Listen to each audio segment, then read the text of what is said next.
150 రోజులు పైన అయిన సందర్భంలో కుటుంబ ప్రభుత్వం ఏం చేసిందని గౌరవ ముఖ్యమంత్రి గారు చాలా అద్భుతంగా తెలియజేశారు. ఈ కష్టం వెనుక ఒకసారి మనం చేసిన విషయాల కంటే కూడా ముందు మనం మాట్లాడుకోవాల్సిందే. మనం ఏం ఇన్హెరిట్ చేసాం, ఏం వారసత్వంగా వచ్చినాయి ఒకసారి చూస్తే అధ్యక్ష, గుంతలు, శిథిలమైపోయిన రోడ్లు, విచ్చలవిడిగా పెరిగిపోయిన గంజాయి వనాలు, ఇసుక దోపిడీలు, రివర్స్ టెండరింగ్లు, నిర్వీర్యం అయిపోయిన పంచాయతీలు, ఆరోగ్యశ్రీకి ఇవ్వని డబ్బులు, రామతీర్థం రాముల వారి విగ్రహం నరికివేతలు, 219 ఆలయాలు అపవిత్రం చేయడాలు, మద్యం దోపిడీలు, ఎర్రమట్టి దిబ్బల దోపిడీలు, కూల్చివేతలు, వీటిని వారసత్వంగా తీసుకొచ్చాం అధ్యక్ష. ఆ వారసత్వం మనకి సంక్రమించిన తర్వాత గత ఎన్నికల సమయంలో ఈ వరుస దోపిడీలు, వీరి అరాచకం చూసి ఏ విధంగా దీన్ని రాష్ట్రాన్ని తిరిగి గాడిలో పెట్టాలి అని ప్రతి ఒక్కరి ఆకాంక్ష అధ్యక్ష.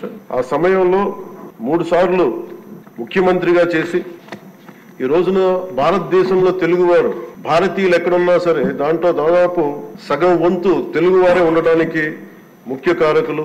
నాలెడ్జ్ ఎకానమీ అనేది ప్రాతిపదిక చేసుకుని దాన్ని దేశమంతా విస్తరించిన ఒక విజనరీ, అలాంటి అనుభవం గల ఒక పాలసీ మేకర్ ముఖ్యమంత్రి.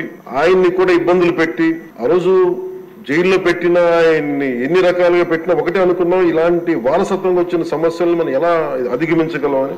ఈ రోజున 150 రోజుల పాలనలో ముఖ్యమంత్రి గారు చెప్పింది, గౌరవ ముఖ్యమంత్రి గారు చెప్పింది చాలా ఉత్సాహం ఇచ్చింది, ఉత్సాహాన్ని నింపింది, భవిష్యత్తు పట్ల విశ్వాసాన్ని తీసుకొచ్చింది. సో మనస్ఫూర్తిగా వారికి నా ధన్యవాదాలు తెలియజేసుకున్నాను అధ్యక్ష.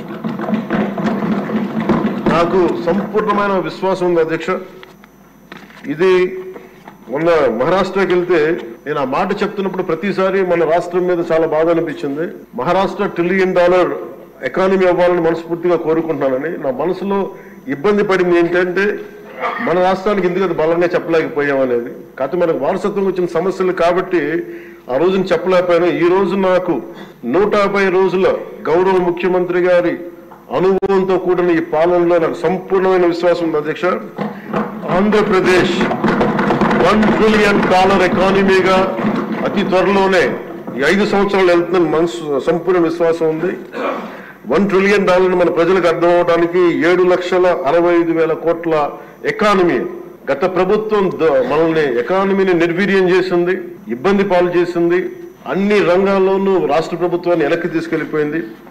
ఈ పరిస్థితుల్లో గౌరవ ముఖ్యమంత్రి గారి అనుభవం, మీ పారదర్శకత, మీ విజనరీ దృష్టి, ఇవన్నీ కూడా మాకు ఈ $1 ట్రిలియన్ ఎకానమీ వైపు పరిగెడుతున్నాయి అన్న దాంట్లో ఏమాత్రం సందేహం లేదు అధ్యక్ష. అలాగే మన గత ప్రభుత్వం చివరికి పాస్బుక్లో కూడా గత ముఖ్యమంత్రి గారి ఫోటోలు పెట్టుకోవడం, అలాగే ఏ పథకాలకైనా సరే కేవలం వారిది పెట్టుకోవడం చాలా ఇబ్బంది కలిగజేసింది అధ్యక్ష.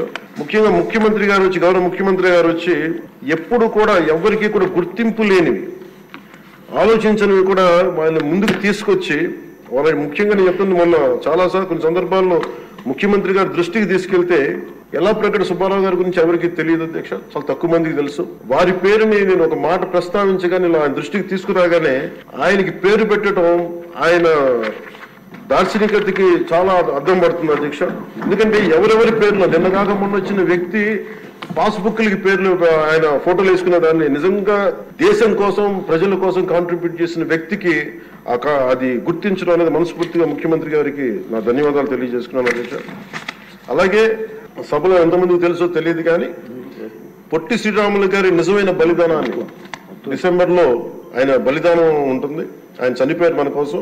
ఈరోజు దాన్ని రాష్ట్ర ప్రభుత్వం అధికారం దినంగా దాన్ని జరుపుకోవాలని చెప్పి ముఖ్యమంత్రి గారు మా దృష్టికి తీసుకొచ్చారు. దానికి కూడా వారికి సంపూర్ణ కృతజ్ఞతలు తెలియజేస్తున్నాను.